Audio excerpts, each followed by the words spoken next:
So how did it appear in the sky? What was the first thing that you saw? Well, it was just a glow at first. It wasn't like, oh my God, what's that? You know, it was like, I wonder what that is, you know. It's a light, you know. Maybe some hunters camped over there. And the closer we got, the more, it can't be a campsite because it's coming from higher than where the crest of the ridge. You can estimate, even though you can't see it, the trees are too thick, you can see that the slope of the ground is, the light's from higher than where the ground level would be. So that wasn't adding up. I wonder what that could be, you know. And one by one, the other crew members were, you know, noticing and trying to figure out what it was. But it wasn't anything real exciting at first. It was just a curiosity. Was it moving or just kind of? It was just a glow in the trees, and but it had a strange quality to it. And it wasn't the moon. The moon was in a different direction. The sun had already gone down. The idea, you know, of a fire in the sky came from the fact that we actually had, you know, found trees that had been hit by lightning on the way to work. We stopped, put the fire out, you know. So that was one thing that crossed our mind, is could this have been where lightning hit the tree up high and caught it on fire? That particular part of the rim country right there has the second highest frequency of lightning strikes of any place in the continental United States.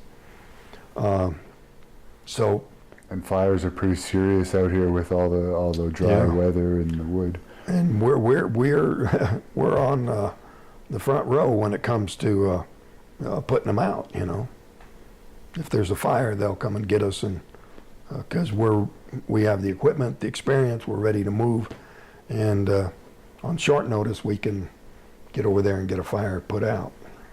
So you came closer, and as you approached, you could see this was actually some type of a craft with bright lights on it, I assume? Yeah. What colors were the lights? Well, it was just it was a glow. The whole surface was glowing.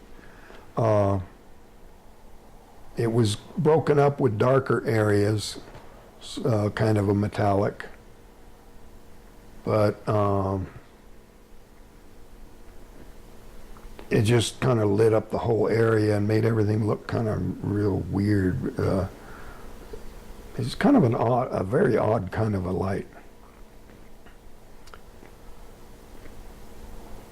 It suddenly got louder and started to move. And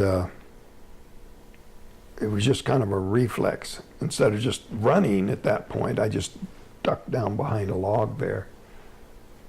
And then they were really screaming at me to get back in the truck.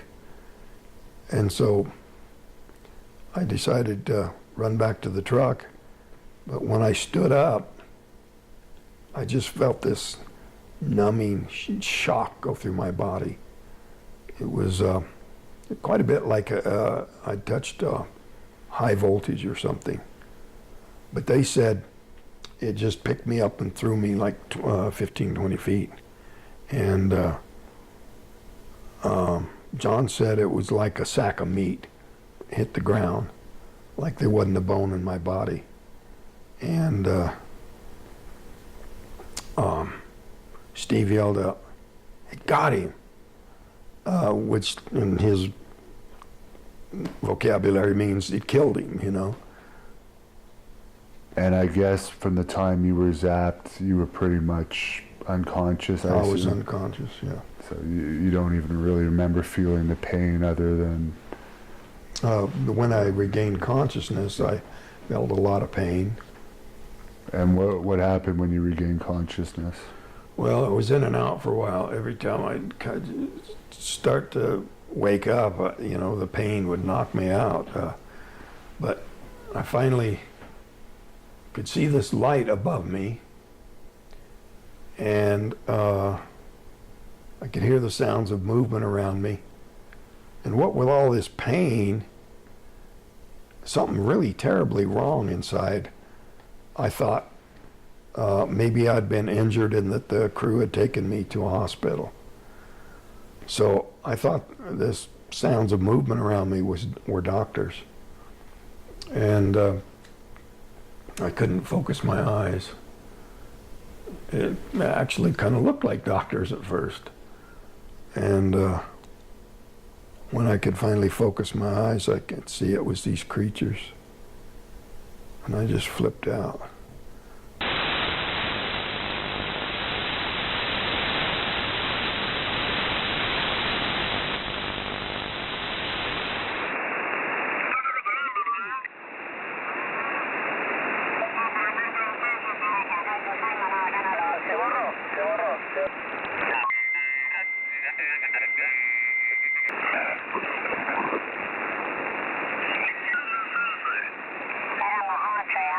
Licencia. Mi mamá y un hermano más chico eran...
Perfecto, L1 de T. Bienvenido, muchas gracias, todo aquí bien. Mi nombre es Norberto, adelante, estoy en San Martín. L1 de T, L8 de H, agradecido por la respuesta.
How do you know this? Explain to me how you know this. What source can you point me to where I can document the fact